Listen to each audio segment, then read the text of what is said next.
आज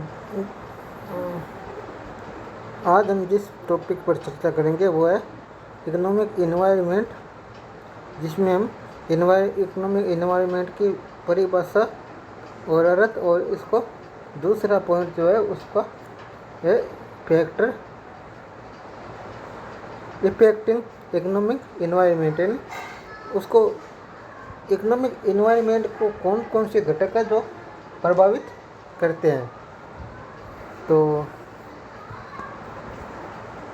हम इस पर चर्चा करेंगे। जो ये बीकॉम फर्स्ट ईयर का पेपर फर्स्ट का भाग है और इसका टाइटल है वो है economic environment in India, Bharat में आर्थिक पर्यावरण। और इसके बाद में जो हम चर्चा करेंगे वो अगले बिंदु पर होगी।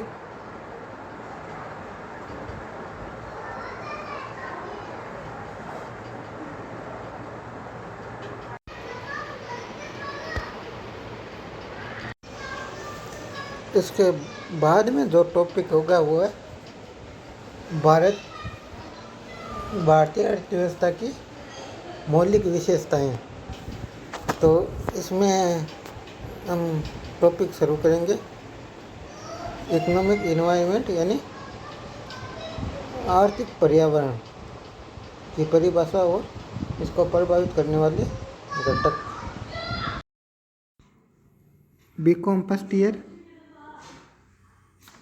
पेपर टाइटल भारत में आर्थिक पर्यावरण, इकोनॉमिक इन्वायरमेंट इन इंडिया। और आज का जो टॉपिक है वो है आर्थिक पर्यावरण अथवा व्यावसायिक पर्यावरण की परिभाषा व आर्थिक व्यावसायिक पर्यावरण को प्रभावित करने वाले घटक या तत्व। आर्थिक पर्यावरण देखो वैसे दो शब्दों के योग से बना है, जिसमें प्रथम शब्द आर्थिक है और दूसरा जो शब्द है वो है पर्यावरण।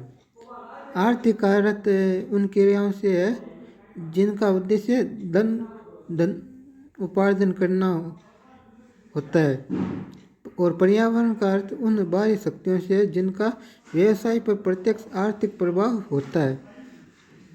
अब आर्थिक पर्यावरण का अर्थ उन बाहरी शक्तियों से है जिनका धन उपार्जन की क्रियाओं पर प्रभाव होता है। और अब विस्तृत जो है शब्दों में उसमें देखो, आर्थिक पर्यावरण का अर्थ उन सभी निकटवर्ती शक्तियों से है जो सामाजिक, सांस्कृतिक, राजनीतिक, धार्मिक, प्राकृतिक एवं भौगोलिक, तकनीकी तथा वैज्ञानिक स्थिति आदि न केवल धन उपार्जन क्रियाओं को प्रभावित करती है अपितु उनसे प्रभावित भी होती है। इसमें जैसे कुछ नियम बना देते हैं तो इससे आर्थिक क्रियाएं प्रभावित होती है। और सांस्कृतिक क्रियाएं जैसे सांस्कृतिक प्रोग्राम, सांस्कृतिक कुछ गतिविधियां होती है तो उससे भी आर्थिक क्रियाएं प्रभावित हो जाती है। तो अब आर्थिक पर्यावरण की जो विद्वानों ने परिभाषा दी है उसमें से दो एक परिभाषा आपको मैं बताता हूँ। व्हीलर के शब्दों में आर्थिक पर्यावरण का अर्थ व्यावसायिक फर्मों और उद्योगों के बाहर की उन सभी बातों का योग जो संगठन संरचना को प्रभावित करती है। दूसरा है विमर ने भी कुछ ऐसे आर्थिक पर्यावरण की परिभाषा दी। इसमें उन्होंने कहा है आर्थिक पर्यावरण में परिवेश या उनसे संबंधित सामाजिक, राजनीतिक एवं संस्थागत दशाएं सम्मिलित है जिनके अंतर्गत व्यवसाय की क्रियाओं का संचालन किया जाता है। अब हम जो संक्षिप्त रूप में सार रूप में यही होता है आर्थिक पर्यावरण का अर्थ कि देश की अर्थव्यवस्था के चारों ओर व्याप्त उन सभी निकटवर्ती शक्तियों से है जो सामाजिक, सांस्कृतिक, राजनीतिक, धार्मिक, अंतर्राष्ट्रीय, वैधानिक व्यवस्थाएं आदि दशाओं के रूप में व्यक्ति या समूहों की जो धन उपार्जन करने की क्रिया है उनको प्रभावित करती है या उनसे खुद भी प्रभावित होती है। अब आर्थिक पर्यावरण के प्रभावित करने वाले घटक या आर्थिक पर्यावरण के मुख्य अंग जो है, पहला है प्राकृतिक संसाधन। प्राकृतिक संसाधन वो होते हैं जो प्रकृति प्रदत्त निःशुल्क होते हैं, जिन्हें मनुष्य व्यक्ति द्वारा उत्पन्न नहीं किया जा सकता। इनमें भूमि, जल, खनिज, जलवायु, मिट्टी, भौगोलिक स्थिति, वन आदि आते हैं। जिस देश के पास प्राकृतिक संसाधन जितने अधिक होंगे उस देश का आर्थिक विकास उतना ही शीघ्र एवं अधिक होगा।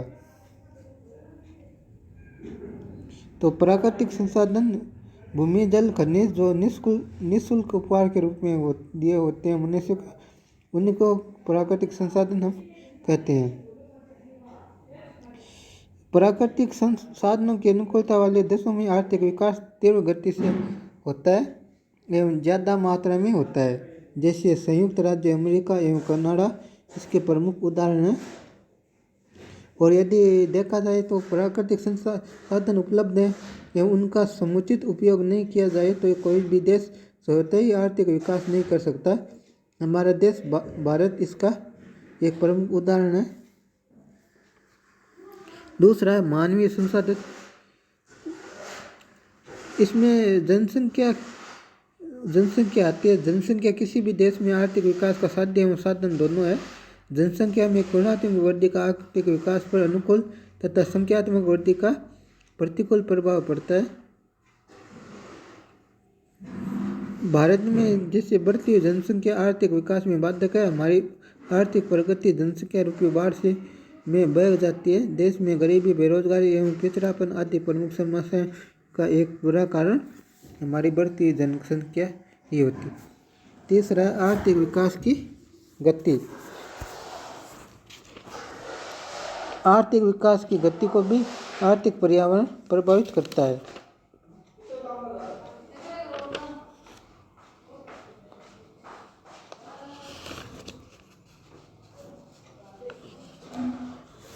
किसी भी देश में आर्थिक विकास की गति यदि धीमी होती है तो वो देश प्रगति करने में पिछड़ जाता है और वो आर्थिक विकास में और देशों से पीछे रह जाता है। और अगर गति तेज हो तो वो और देशों की तुलना में बहुत अधिक अपने देश को विकसित करने में कामयाब हो जाता है। अब बैंकिंग व्यवस्था। बैंकिंग व्यवस्था आर्थिक विकास को किस प्रकार प्रभावित करती है, इसके बारे में हम बात करते हैं।